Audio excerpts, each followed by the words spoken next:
Hello and welcome back to the Estate Agent Consultancy podcast. So today we're talking about what is probably going to be the most likely place for your next instruction to come from and how we can give you the best possible chance of getting that property on the market with yourself. So it depends where you work about what you call this. If you work in corporate estate agency and you're a little bit long-toothed in the game, is that the expression? You might call it bubbling business. You might call it a potential instruction list. You might call it a maybe list. I'm a big fan of the maybe list. And this is effectively where your next instruction is probably most likely to come from. Because these are people that have been to value their homes over the last couple of months or a couple of weeks or so, and they're pending at the moment.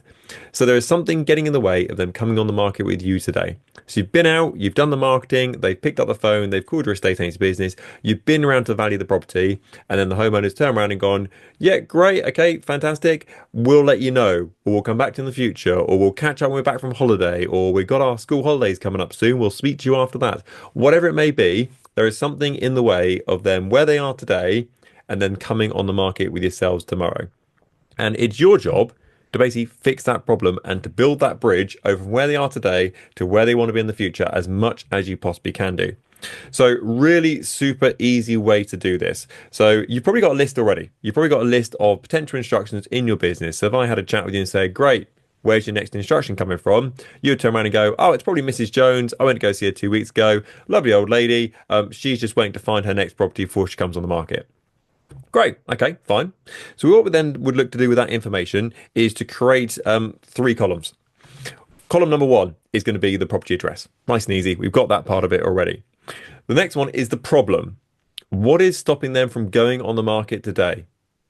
And the next one, after that, the next column is the solution that then fixes that problem, that encourages them to come on the market, maybe not today, but a bit sooner than they were thinking.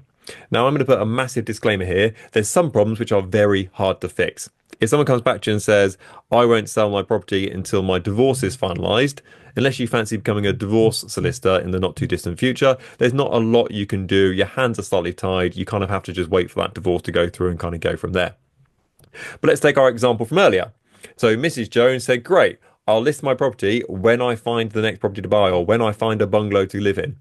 Great. Okay. Well, they've literally told us the problem there and they've told us the solution all in one go. The problem is I haven't found a property to move to next. The solution is when I find a property to move to next, then I will move property and I'll get my property on the market with yourself. Great. So it makes sense in that situation to put a lot of weight behind them finding their next property. So great. They want to live in the local area. Off the top of my head, things we can do. Quick social media video saying, I've got Mrs. Jones who's desperate to buy a bungalow in the local area. You could then do a VIP letter for her. You can get a free template for this on our website, by the way, on our free stuff section. You could also do a withdrawn letter. I think we've got a template for that as well in our free stuff section. And these are all things you can do on behalf of Mrs. Jones to help her find her next property.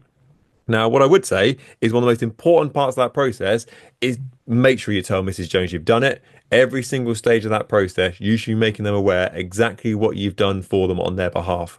Because you are showing you are more proactive than any other agent in the town by what you're doing.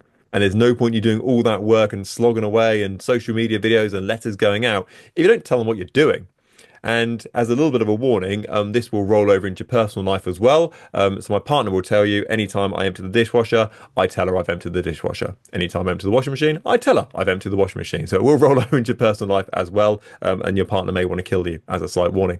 So make sure you get across to that individual exactly what you've done to try and help them find the next property. So we know they'll come on the market.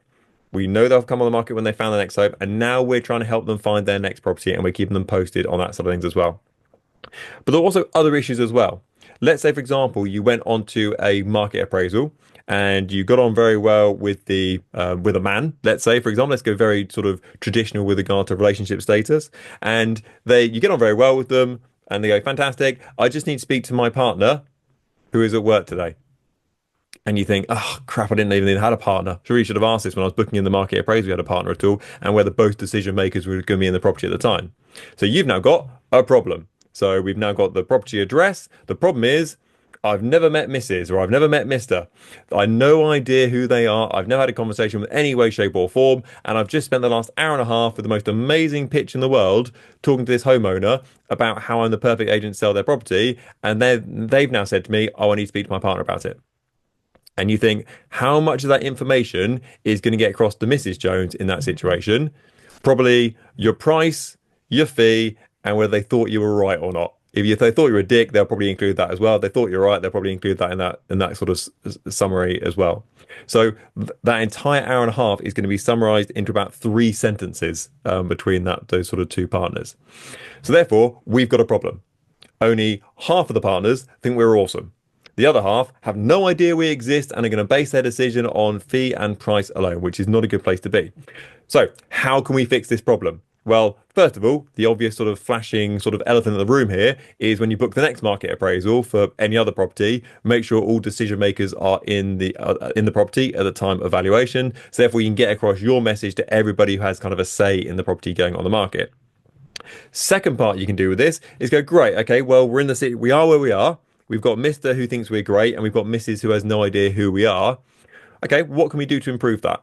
Great, well, let's record a video. Let's jump onto Zoom. Let's do a screen recording of everything I went through in that valuation. Now, this isn't going to be an hour and a half Zoom recording. It's probably going to be a 5 to 10 minute video recapping what you've spoken about. So, for example, you go, hi, Mrs. Jones, hope you're okay. I know you couldn't come on the market appraisal today because you were at work or you were flying to Brazil or whatever it may be. Thought I'd send you a quick video just to let you know, recap what we spoke about with your husband today about your property and how we can make sure we get the best price for you. Right, so here's what we talked about comparables. We looked at this one, looked at that one. Here's an example of one we sold recently, shows you how we market the properties. Here's where we talk about our fee. This is what we suggest with regard to marketing route. There's all the information for you. I'm due to catch up with your husband next week, but if you'd rather I spoke to yourself, just let me know. Otherwise, I'll speak to one of you after the weekend. Yeah, summary, 5 to 10 minute video. Now imagine you are Mrs. Jones in that situation. The other agents, she's got a fee and a price, and that's literally it. And were they all right? But for you've had a 5 to 10 minute video talking through everything you spoke about on that market appraisal. How included now do they feel that you've gone above and beyond to try and include them part of that process? And they're thinking, this guy's awesome. I've seen a video. I know what he sounds like. I know what she looks like. I know everything on board I need to do to make an informed decision to get my property on the market with this person.